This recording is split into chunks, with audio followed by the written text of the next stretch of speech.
A coalition of Black-led organizations is condemning the city's response to the Toronto Ombudsman's report that found systemic inequities in refugee shelter access. Advocates are calling on the city to immediately adopt all of the recommendations from that report. Nothing less. We're not going to be negotiating for anything less than that. Black people, Black Torontonians are human beings and they deserve respect. Ombudsman Kwame Ado's report, released on December 12th, found in 2022 and 2023 the city's decision to deny refugee claimants who are seeking shelter in spaces not specifically designated for them constituted anti-Black racism and systemically discriminated people on the basis of citizenship and race.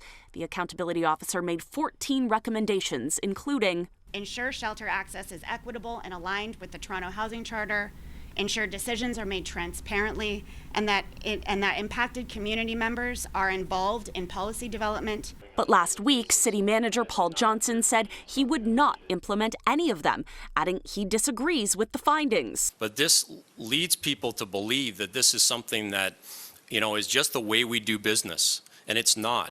City Council received the Ombudsman's report Wednesday, but did not direct staff to implement the recommendations. On Friday, Johnson issued a statement to the media, reading in part, "The report will be used to help us build a stronger system of support for refugees in our shelter system. In fact, many of the points are already in action, including anti-racism initiatives."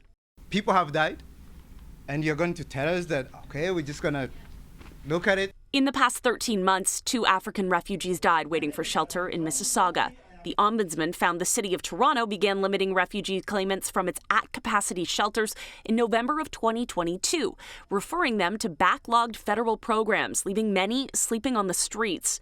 In a statement to City News, Mayor Olivia Chow points to Council amending its policy in July of 2023 to ensure everyone was able to access the shelter system when beds were available, adding, quote, "I spoke with a community leader attending a meeting of advocates today to make clear my commitment to facilitate a meeting with the Ombudsman, senior city leadership, councillors, and community leaders. As mayor, I will undertake to convene this meeting in 2025.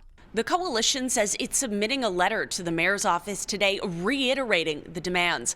At Toronto City Hall, Michelle Mackey, City News.